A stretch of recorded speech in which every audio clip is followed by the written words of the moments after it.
Kapolda Sulawesi Selatan, Irjen Polisi Nana Sujana mengunjungi korban banjir di Kelurahan Antang, Kecamatan Manggala, Kota Makassar. Dalam kunjungannya, Kapolda memberikan bantuan sembako kepada para korban yang berdampak serta meminta jajarannya untuk membantu para korban banjir. Karena ada tempat penampungan daripada warga masyarakat yang terdampak karena cuaca ekstrim kemarin, ya, di mana rumahnya tergenang dengan air dan hampir beberapa tempat ini mereka menginap di beberapa masjid.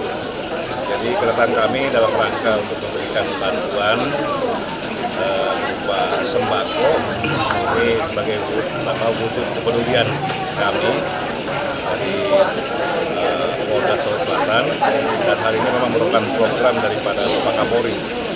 Ya, harapannya semoga dapat meringankan beban yang saat ini dialami oleh beberapa masyarakat yang terdampak akibat banjir.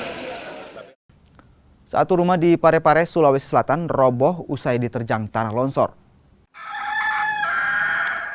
Rumah milik pasangan suami istri Anggun dan Suharti yang berada di Kelurahan Tirosompe, Kecamatan Bacukiki Barat roboh.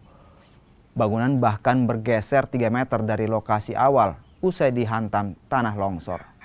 Kerusakan semakin parah setelah pondasi pembatas tanah juga menimpa rumah.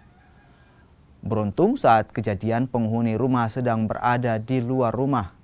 Akibat kejadian ini, korban mengalami kerugian hingga ratusan juta rupiah. Longsor dari atas tuh, itu pondasi yang hantam ini rumah, jadi rumah bergeser. Bergeser berapa meter? Kurang tahu itu bergesernya berapa meter Pak, karena orang lihat ini rumah kayak jalan.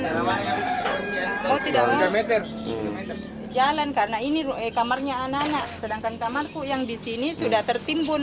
Jadi tidak ada yang bisa diambil. Jadi semuanya rusak, Bu? Iya, habis semua, tidak ada yang tertimbun, semua barang-barang dalam sini kamar sampai di dapur. Tapi waktu kejadian di mana orang, Bu? Yang itu bapaknya waktu jam 8 berangkat ke Pindrang. Pas sampai di sana ada telepon dari sini.